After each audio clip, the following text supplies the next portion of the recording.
Hello hi and welcome everyone. So आज जो topic हम डिस्कशन करने वाले हैं वो एक बेसिक टॉपिक है फ्रॉम जेनेटिक्स। सो इसके बाद हम आगे के एडवांस के लेक्चर्स पे डिस्कशन करेंगे।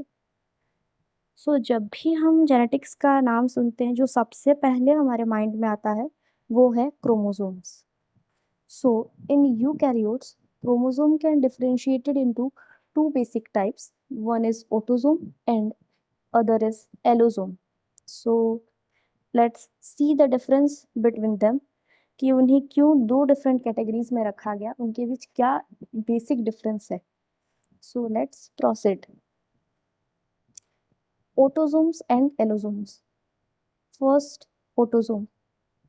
It determines the somatic traits while allosome determines the genders.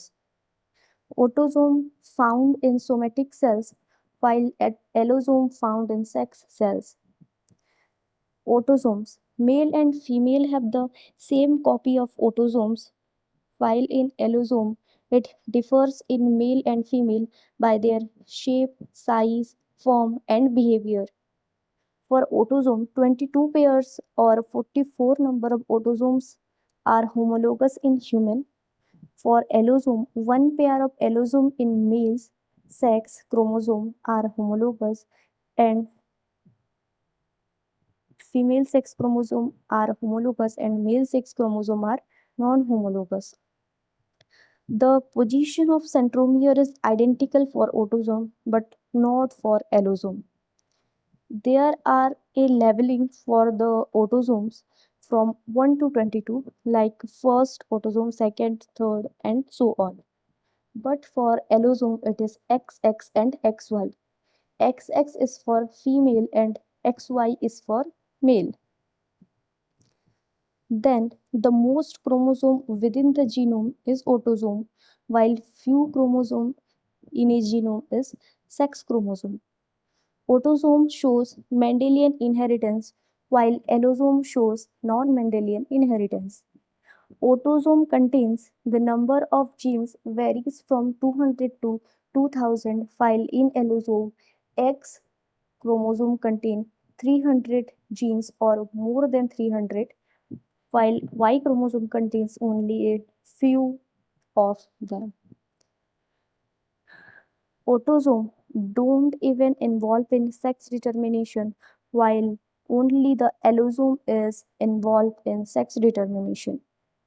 Autosomes comes in pair, but allosome in allosome sex chromosome are not true pair because X and Y are vary in their structure, shape, size, behavior and everything.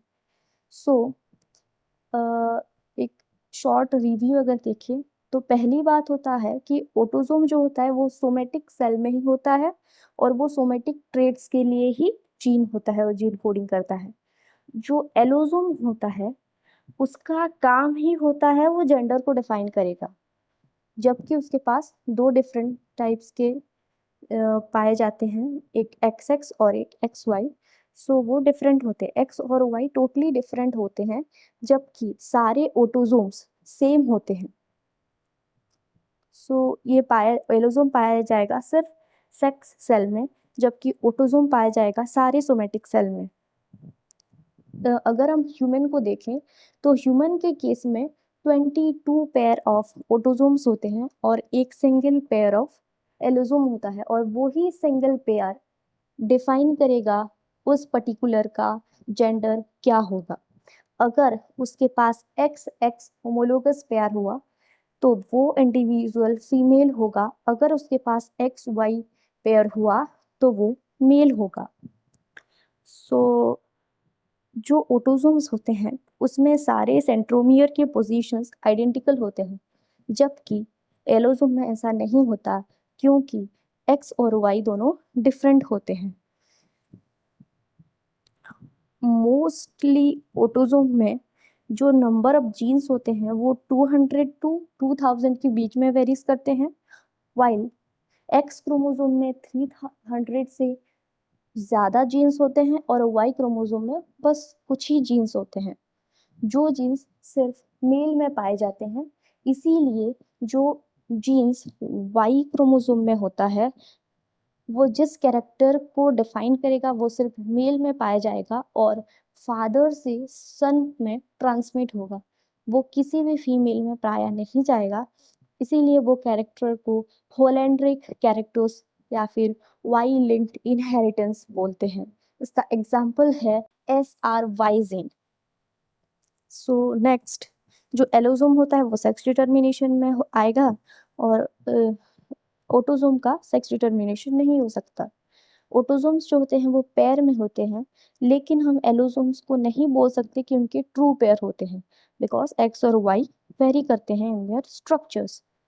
जो autosome होता है वो Mendel's के inheritance को law को follow करता है, लेकिन जो एलोसोम होता है वो फॉलो नहीं करता, इसीलिए बोलते हैं it shows non Mendelian inheritance.